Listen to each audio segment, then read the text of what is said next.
तो आज हम एक बहुत ही दिलचस्प आइडिया पर बात करने वाले हैं, जो वेलोसिटी क्लासेस की तरफ से आया है। ये एक ऐसा सिद्धांत है जो हमारी इंसानी काबिलियत की हदों को ही चैलेंज करता है। तो चलिए, बिना देर किए सीधा इस सोच की दुनिया में उतरते हैं और देखते हैं कि हमारा दिमाग आखिर क्या-क्या कर सकता है। ये बात तो हम सबने कहीं ना कहीं सुनी ही है ना? कि हम इंसान अपने दिमाग का सिर्फ 10% हिस्सा ही इस्तेमाल करते हैं। अब ये सच हो या न हो, इस पर बहस चलती रहती है, लेकिन इस एक आइडिया ने हमारी सोच को हमेशा से पकड़ा है। और बस यहीं से आज का हमारा ये विचार शुरू होता है। जरा सोचिए, अगर हम किसी तरह अपने दिमाग का ताला खोल पाएं, उस बाकी 90% को भी इस्तेमाल कर पाएं, तो क्या होगा? क्या क्या मुमकिन हो सकता है? इस थियरी को समझने के लिए हमें सबसे पहले जीवन के एक बहुत ही बुनियादी मकसद को समझना होगा। ये सिद्धांत कहता है कि जिंदगी का सबसे बड़ा मकसद है बस समय में बने रहना।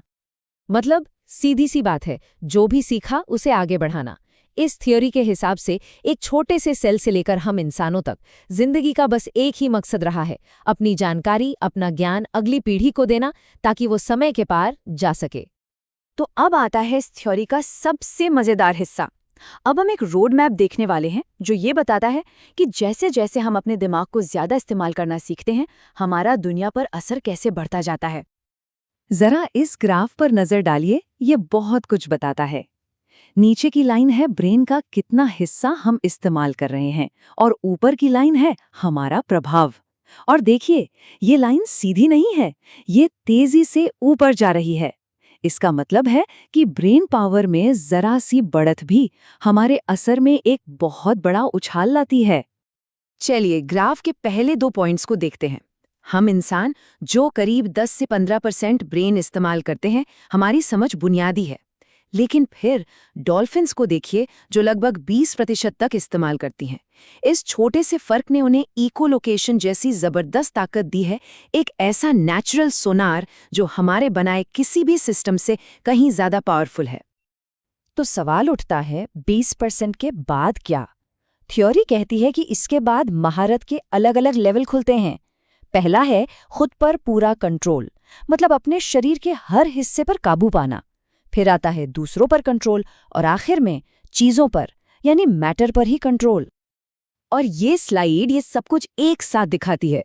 देखिए कैसे एक छोटे से सेल के ज्ञान को आगे बढ़ाने के मकसद से शुरू हुई कहानी हम इंसानों और डॉल्फिन से होते हुए खुद पर, दूसरों पर और आखिर में पूरे यूनिवर्स पर कंट्रोल तक पहुंच सकती है।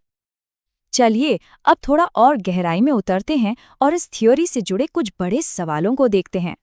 हाँ, मुझे पता है, दिमाग में पहला सवाल यही आएगा कि क्या इसका कोई साइंटिफिक प्रूफ है, और ये थ्योरी इस सवाल का सामना सीधे सीधे करती है। इस पर थ्योरी का जवाब भी बड़ा दिलचस्प है। सोचिए जरा, माइक्रोस्कोप के बनने से सदियों पहले ही हमारे पूर्वजों को सेल्स का आइडिया था। मतलब बड़े आइडिया अक्सर सबूतों से पहले आते हैं।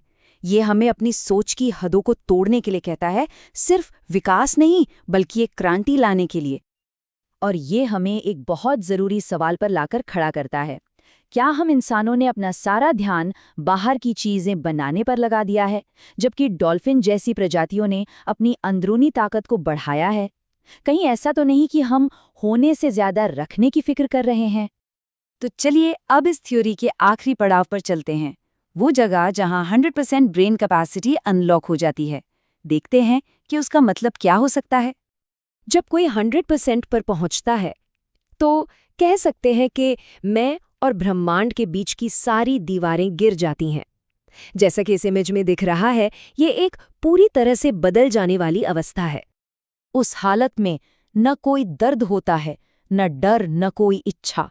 सब कुछ महसूस होता है स्पेस, हवा, हर एक वाइब्रेशन, गुरुत्वाकर्षण, ये धरती, अपने शरीर से निकलती गर्मी, अपनी नसों में बहता खून तक।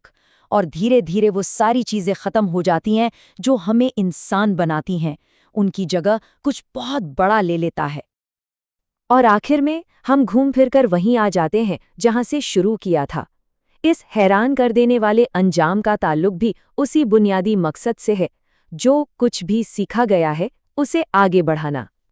तो वेलोसिटी क्लासेस का ये पूरा विचार हमें एक आखिरी सवाल के साथ छोड़ जाता है। अगर जिंदगी का मकसद वाकई ज्ञान को आगे बढ़ाना है, तो हम क्या आगे बढ़ाएंगे? अगली पीढ़ी को हम क्या विरासत में देकर जाएंगे? ये एक ऐसा सवाल है जो सोचने पर मजबूर करता है।